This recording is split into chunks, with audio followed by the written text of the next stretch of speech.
ನಮಸ್ತೆ. ಈ ವಿಡಿಯೋದಲ್ಲಿ ನೀವು ಚಾಯ್ಸ್ 4 ತೊಗೊಂಡು ಏನಾದರೂ ಪೆನಾಲ್ಟಿ ಕಟ್ಟೋದಕ್ಕೆ KAಗೆ ಹೋಗಿದ್ರೆ ಯಾವ ಥರ ಫಾರ್ಮ್ನ ಫಿಲ್ ಮಾಡಬೇಕು ಅಂತೇಳಿ ಈ ವಿಡಿಯೋದಲ್ಲಿ ಎಕ್ಸ್ಪ್ಲೇನ್ ಮಾಡ್ತಾ ಇದ್ದೀನಿ. ಸೊ ಈ ವಿಡಿಯೋದಲ್ಲಿ ನೀವು ನೋಡಬೇಕು, ಇದು ಅಪ್ಲಿಕೇಶನ್ ಫಾರ್ಮು. ಇದು ಫ್ರಂಟ್ ಸೈಡು ಮತ್ತು ಬ್ಯಾಕ್ ಸೈಡು ಕೆಲವು ಡೀಟೇಲ್ಸ್ ಇದೆ. ಸೊ ಫ್ರಂಟ್ ಸೈಡಲ್ಲಿ ಏನಿದೆ ಅಂದರೆ ಕ್ಯಾನ್ಸಲೇಷನ್ ಅಪ್ಲಿಕೇಶನ್ ಫಾರ್ಮ್ ಅಂತಿದೆ. ಫ್ರಮ್ ಇಲ್ಲಿ ನೇಮ್ ಆಫ್ ದ ಕ್ಯಾಂಡಿಡೇಟ್ ಬರೀಬೇಕು, ನಿಮ್ಮದು UG CETದು ನಂಬರ್ ಬರೀಬೇಕು, ನಿಮ್ಮ ಅಡ್ರೆಸ್ಸು ಮತ್ತು ಪಿನ್ ಕೋಡ್ನ ಬರೀಬೇಕು. ಸೊ ಇದರಲ್ಲಿ ಆಲ್ರೆಡಿ ಇದು ಯಾರಿಗಿದೆ ಅಂದರೆ ಟು ಎಕ್ಸಿಕ್ಯೂಟಿವ್ ಡೈರೆಕ್ಟ್ರು KA ಇವ್ರಿಗೆ ಇದಾಗಿದೆ. ಸೊ ಏನಪ್ಪ ಸಬ್ಜೆಕ್ಟ್ ಇದೆ ಅಂದರೆ cancellation of the seat allotment to through UG CET. ನಿಮಗೇನು ರೌಂಡ್ 2 ಅಲ್ಲಿ ಸೀಟು ಸೆಲೆಕ್ಟ್ ಆಗಿದೆ ಅದು ನನಗೆ ಬೇಡ ಅಂತೇಳಿ ಸರೆಂಡರ್ ಮಾಡೋದಕ್ಕೆ ಪೆನಾಲ್ಟಿ ಕಟ್ಟಿ ಈ ಲೆಟ್ರನ್ನ ನೀವು ಕೊಡಬೇಕು. ಸೊ ಇಲ್ಲಿ ನಿಮ್ಮ ಹೆಸರು ಬರೀಬೇಕು, ನೀವು ಫಾದರು ಡಾಟರ್ದು ಡೀಟೇಲ್ಸನ್ನ ನೀಟಾಗಿ ಮೆನ್ಷನ್ ಮಾಡಬೇಕು. ಸೊ ನೆಕ್ಸ್ಟು ನಿಮಗೆ would you like to cancel my seat allotted in round 2 ಅಂತೇಳಿ ಮೆನ್ಷನ್ ಮಾಡಬೇಕು. ಸೊ ಇಲ್ಲಿ ನೋಡಿ, details of the seat selected, ನಿಮ್ಮದು UG CET ನಂಬರು, ರ್ಯಾಂಕು, ಯಾವ ಕ್ಯಾಟಗರಿಯಲ್ಲಿ ನಿಮ್ಮ ಕ್ಲೈಮ್ ಆಗಿತ್ತು, ಯಾವ ಕಾಲೇಜು ನಿಮ್ಗೆ ಸಿಕ್ಕಿತ್ತು, ಆ ಕಾಲೇಜ್ ಕೋಡು, ಯಾವ ಕೋರ್ಸ್ ಸಿಕ್ಕಿತ್ತು, ಮತ್ತು ಎಷ್ಟು ಫೀಸ್ ಪೇ ಮಾಡಬೇಕಾಗಿತ್ತು. ಸೊ ಕಾಲೇಜು ಮತ್ತು ಕೋರ್ಸ್ ಸೆಲೆಕ್ಷನ್ ಡೀಟೇಲ್ಸು ಏನು ಡೀಟೇಲ್ಸ್ ಆಗಿದೆ ಅಂತೇಳಿ ಅದನ್ನು ನೀವು ಡೀಟೇಲಾಗಿ ತೋರಿಸ್ಬೋದು.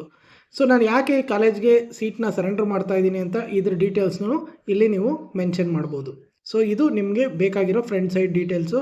ನೀವೇನಾದರೂ ಇನ್ ಕೇಸ್ ಕ್ಯಾನ್ಸಲೇಷನ್ ಮಾಡ್ಕೊತಾ ಇದ್ದೀರಿ ಅಂದರೆ ಈ ಅಪ್ಲಿಕೇಶನ್ ಫಾರ್ಮು ಫ್ರಂಟಲ್ಲಿ ಫಿಲ್ ಮಾಡಬೇಕು. ಕೆಲವು ಡಾಕ್ಯುಮೆಂಟ್ಸ್ನ ಅವ್ರು ಕೇಳ್ತಾರೆ. ವೆರಿಫಿಕೇಷನ್ ಸ್ಲಿಪ್ಪು ನೀವು ಸ್ಟಾರ್ಟಿಂಗಲ್ಲಿ ಇನಿಷಿಯಲಾಗಿ ಮಾಡಿರ್ತೀರಿ, ಆ ವೆರಿಫಿಕೇಷನ್ ಸ್ಲಿಪ್ನ ತೊಗೊಂಡೋಗಿ, ಜೊತೆಗೆ ಕ್ಯಾಂಡಿಡೇಟ್ ಕಾಪಿ ಅಂದರೆ ನೀವೇನಾದರೂ ಬ್ಯಾಂಕ್ಗೆ ಫೀಸ್ ಪೇ ಮಾಡಿದರೆ 5,000 ಅಲ್ಲಿ ಪೇ ಮಾಡ್ತೀರಲ್ಲ ಅದ್ರದ್ದು ರೆಸಿಪ್ಟ್ ಕೊಡಬೇಕು. ಸೊ ನೀವು ಚಾಯ್ಸ್ ತೊಗೊಂಡಿರೋದು ಚಾಯ್ಸ್ 1 ಮತ್ತು ಚಾಯ್ಸ್ 4 ತೊಗೊಂಡಿದ್ರೆ ಚಾಯ್ಸ್ 4ದು ಕನ್ಫರ್ಮೇಷನ್ನು ಸ್ಲಿಪ್ ಕೇಳ್ತಾರೆ, ಅದನ್ನು ತೊಗೊಳ್ಬೇಕು. ಸೊ ಅಡ್ಮಿಷನ್ ಆರ್ಡ್ರ್ ಅಂದರೆ ಯಾರಾದರೂ ಇಂಜಿನಿಯರಿಂಗ್ ಕಾಲೇಜ್ಗೆ ಅಡ್ಮಿಷನ್ ಆಗಿದ್ದರೆ ಅದನ್ನು ಕ್ಯಾನ್ಸಲ್ ಮಾಡೋದಕ್ಕೆ ಹೋದಾಗ ಈ ಅಡ್ಮಿಷನ್ ಆರ್ಡ್ರನ್ನು ತೊಗೊಂಡೋದ್ರೆ ಅವಾಗ ಕ್ಯಾನ್ಸಲ್ ಮಾಡಿಸ್ಕೊಡ್ತಾರೆ. ಸೊ ಕ್ಯಾಂಡಿಡೇಟ್ದು ಮೊಬೈಲ್ ನಂಬರ್ನ ಇಲ್ಲಿ ನೀವೇನು ಅಪ್ಲಿಕೇಶನ್ ಫಾರ್ಮಲ್ಲಿ ಫಿಲ್ ಮಾಡಿರ್ತೀರೋ ಆ ನಂಬರ್ನ ಹಾಕಬೇಕು. So signature of the father mother ಮತ್ತು signature of the candidate, email ID ಮತ್ತು ಡೇಟು ಮತ್ತು ಪ್ಲೇಸು, ಇದೆಲ್ಲ ಡೀಟೇಲ್ಸ್ನ ಫಿಲ್ ಮಾಡಿ ಕೊಡಬೇಕು. Very important. ತುಂಬ ಜನಕ್ಕೆ ಗೊತ್ತಿಲ್ಲದೆ ಇರೋದೇನೆಂದರೆ, ಸೊ ಯಾರ ಕೈಲಾದರೂ ಕಳಿಸಿ ನಾವು ದುಡ್ಡು ಪೇ ಮಾಡ್ಬೋದು ಅಂತ ಅಂದ್ಕೊಂಡಿದ್ರು, ಬಟ್ ತುಂಬ ಜನಕ್ಕೆ ರಿಜೆಕ್ಟ್ ಮಾಡ್ತಿದ್ದಾರೆ, ಆಕ್ಸೆಪ್ಟ್ ಮಾಡ್ತಿಲ್ಲ. ಕ್ಯಾಂಡಿಡೇಟು ಮ್ಯಾಂಡೇಟ್ರಿ ಹೋಗಲೇಬೇಕು. ಸೊ ಕ್ಯಾಂಡಿಡೇಟ್ ಹೋದರೆ ಮಾತ್ರ ಅಪ್ಲಿಕೇಶನ್ನ ಅಕ್ಸೆಪ್ಟ್ ಮಾಡ್ತಿದ್ದಾರೆ. ಸೊ ನಾಳೆ ಲಾಸ್ಟ್ ಡೇಟ್ ಇದೆ 27th ಒಳಗಡೆ ನೀವು ಈ ಪ್ರೋಸೆಸ್ನ ಕಂಪ್ಲೀಟ್ ಮಾಡಬೇಕು. ಆದಷ್ಟು ಬೇಗ ನಾಳೆ ಹೋಗಿ ಈ ಪ್ರೋಸೆಸ್ನ ಕಂಪ್ಲೀಟ್ ಮಾಡಿಕೊಂಡು ಚಾಯ್ಸ್ 4 ಸೆಲೆಕ್ಟ್ ಮಾಡಿಕೊಂಡು 5,000ನ ಪೆನಾಲ್ಟಿ ಪೇ ಮಾಡಿ ಈ ಅಪ್ಲಿಕೇಶನ್ನ ಫಾರ್ಮ್ನ ಫಿಲ್ ಮಾಡಿ. ಅಲ್ಲೇ ಅಪ್ಲಿಕೇಶನ್ ಕೊಡ್ತಾರೆ, ಅಲ್ಲೇ ಫಿಲ್ ಮಾಡಿ ನೀವು ನಾಳೆ 5 ಗಂಟೆ ಒಳಗಡೆ ಈ ಪ್ರೋಸೆಸ್ನ ಕಂಪ್ಲೀಟ್ ಮಾಡ್ಕೊಳ್ಳಿ. ಸೊ ನೀವು ಆವಾಗ ನೀವು ರೌಂಡ್ 3ಗೆ ಹೋಗೋದಕ್ಕೆ ಅವಕಾಶ ಇರುತ್ತೆ.